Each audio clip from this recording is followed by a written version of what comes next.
The reason I hang around is to make sure that in my old age, if I live to see it, that I will be able to say that in my lifetime I did all that I could with what was at my disposal, because I would hate for my children to look at me and to say, where were you during the moment of the great decision? Harry Belafonte, the singer and actor who smashed racial barriers in the U.S., sadly passed away at the age of 96.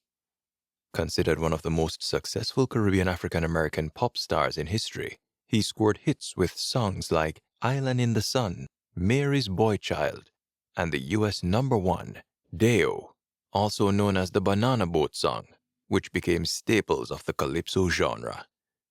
He was a voice from heaven. Belafonte was a trailblazer and a superstar before the word existed, breaking down barriers as a black artist in Hollywood and using his platform to tirelessly advocate for civil rights, equality, and a warrior for social justice. His contributions to music and activism have inspired countless artists and activists, and his legacy will undoubtedly live on for generations to come. He has been a constant voice against racial prejudice not only in the United States but in South Africa and anywhere in the world that injustice reared its ugly head, declared the Prime Minister of Jamaica. While his musical and social justice impact was instrumental at the time, many of our younger audience may not have known just how impactful his voice was, both as an artist and activist. That is why, as the sun sets on this great personality and the son of the Caribbean soil, we here at J-irie Caribbean would like to highlight his legacy and pay tribute to this great giant of a man, Harry Belafonte. The prolific Jamaican-American singer, actor, and social activist was born in Harlem, New York in 1927. He was the son of Jamaican immigrants and grew up in poverty in Harlem during the Great Depression. Growing up in poverty, Belafonte knew great struggles and times were so tough that he returned to Jamaica to live with his grandmother for 8 years. It was there that he developed a love for the music and rhythms he would later be known for, the Calypso Island vibe. Despite the challenges of poverty, Belafonte completed high school and joined the U.S. Navy, where he served during World War II. After the war, he ended up working as a janitor's assistant, but this was not his true calling. It was at his job working as a janitor's assistant that he was given a tip of 2 tickets to see the American Negro Theater. He immediately fell in love with the art form and befriended another black young artistic legend, Sidney Poitier. The financially struggling pair regularly purchased a single seat to local plays, trading places in between acts, after informing each other about the progression of the play. Following this dream, Belafonte took classes in acting at the dramatic workshop of the New School in New York City with then-influential German director Erwin Piscator, alongside later greats such as Marlon Brando, Tony Curtis, Walter Matthau, B. Arthur, and Sidney Poitier, all the while still performing with the American Negro Theater. His journey in acting subsequently led to him receiving a Tony Award for his participation in the Broadway show John Murray Anderson's Almanac. He starred in critically acclaimed films such as Carmen Jones, Island in the Sun, and Odds Against Tomorrow, not to mention his television appearances on programs such as The Danny Kaye Show and The Ed Sullivan Show. But while his career in acting was prolific, it is his work as a singer where he is most notable. Belafonte's music career began in the early 1950s when he was emerging as one of the most popular calypso singers of his time. Throughout his musical career, Belafonte incorporated elements of Caribbean music into his work, popularizing the local calypso genre in the United States. In 1953, Belafonte signed with RCA Victor Records and released his first album, Mark Twain and Other Folk Favorites, which was a commercial success. In 1956, Belafonte released Calypso, which became the first album to sell over 1 million copies in the United States. The album featured Belafonte's signature hit, Deo, commonly known as the Banana Boat Song, which quickly became a cultural phenomenon and established Belafonte as a major star. The album is number 4 on Billboard's Top 100 album list for having spent 31 weeks at number 1, 58 weeks in the top 10, and 99 weeks on the US chart. But more importantly, the album introduced American audiences to calypso music and the vibes of the Caribbean. Songs like Deo and Jamaica Farewell became iconic hits and helped to bring Caribbean music to a wider audience. Other hits such as Jump in the Line, Matilda Matilda, and Island in the Sun drew strong elements of the Caribbean, which sold the first wave of tourism development to the region. For this and more, Belafonte has been recognized throughout his career by numerous awards, including the Grammy Lifetime Achievement Award, the Kennedy Center Honors, and the National Medal of Arts. In 2014, he was awarded the Jean Hersholt Humanitarian Award by the Academy of Motion Picture Arts and Sciences in recognition of his tireless efforts to promote social justice and equality. And in 2018, Belafonte received Jamaica's 4th highest award, the Order of Merit, OM, for his outstanding contribution to music. Belafonte's music not only entertained people, but also became a tool for social change, as he advocated for civil rights and global issues such as poverty and oppression through more than just his songs. Why do you follow Dr. Martin Luther King? As he unfolded his philosophy of nonviolence and his philosophy of brotherhood and togetherness, I swiftly gravitated to this philosophy. He was a close friend and ally of Dr. Martin Luther King Jr.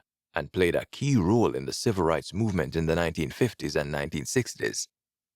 As one of Martin Luther King Jr.'s confidants, he financially supported the movement, and during the 1963 Birmingham campaign, he bailed Dr. King out of Birmingham City Jail and raised over $50,000 to release other civil rights protesters who had been arrested for protesting segregation.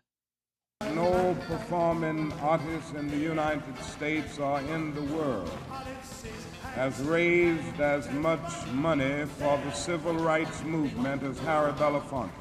Harry Belafonte didn't just bankroll the U.S. civil rights movement. He was a key strategist and intellect, playing a central role in the famous March on Washington in 1963. He also financed the 1961 Freedom Rides, supported voter registration drives, and helped to organize the 1963 March on Washington, made notable for Dr. King's famous "I Have a Dream" speech. Belafonte was also involved in the anti-apartheid movement in South Africa and used his music and his voice to raise awareness about the plight of Black South Africans. Beyond his civil rights work in the United States, Belafonte became an advocate for global humanitarian causes such as fighting against poverty, hunger, HIV/AIDS, and promoting international human rights and better conditions for the incarcerated. Belafonte helped organize the Grammy Award-winning song "We Are the World," a multi-artist effort to raise funds for Africa. In 1987, he received an appointment to UNICEF as a distinguished Goodwill Ambassador. This was the start of long and storied work with various international organizations to improve the lives of those around the world who are less fortunate.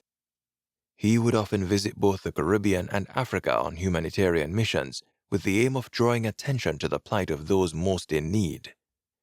Prime Minister of Jamaica Andrew Holness made an announcement at the House of Representatives to pay tribute to Belafonte by naming him a section of the North Coast Highway in Jamaica in his honor for his work as a humanitarian and activist across the diaspora.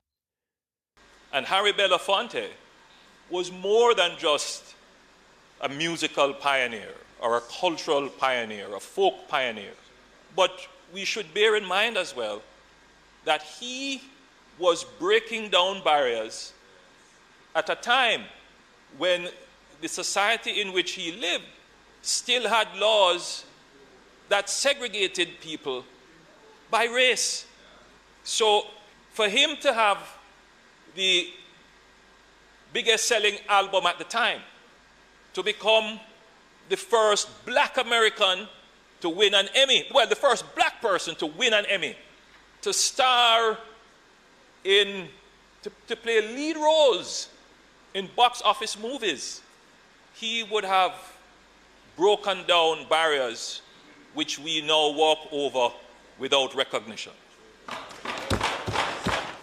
Madam Speaker, the government of Jamaica considered how we should recognize this icon.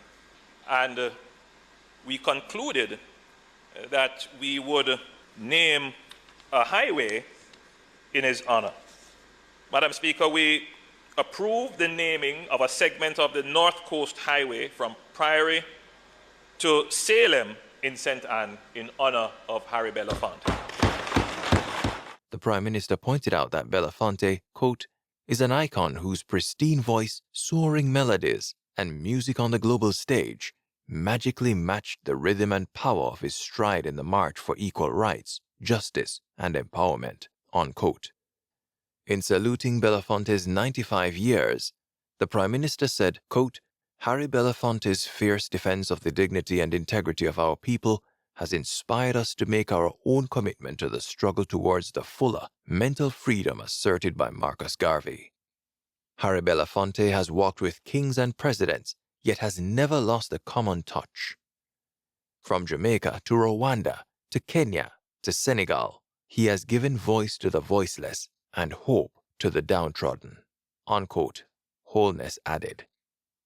As the sun sets on the life of Harry Belafonte, his impact as a musician, actor, and activist cannot be overstated.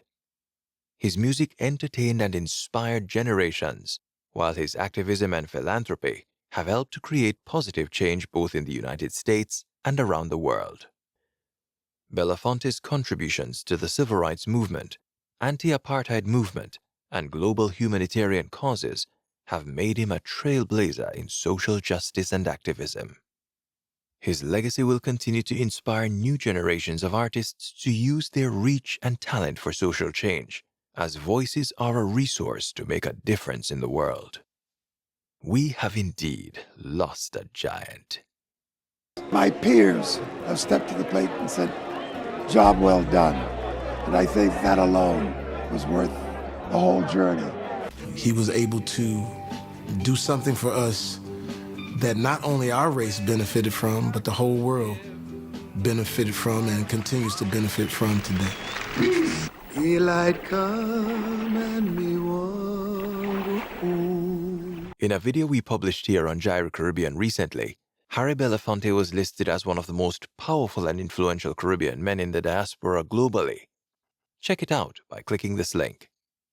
Harry Belafonte's legacy will continue to inspire and influence people around the world because he has had a profound cultural impact on us all. Harry Belafonte, may you rest in peace. You will be profoundly missed, sir. We would like to hear from you about your memories of Harry Belafonte. What did he mean to you? And what are your favorite songs, speeches, and movies of his? We're looking forward to your memories and comments below.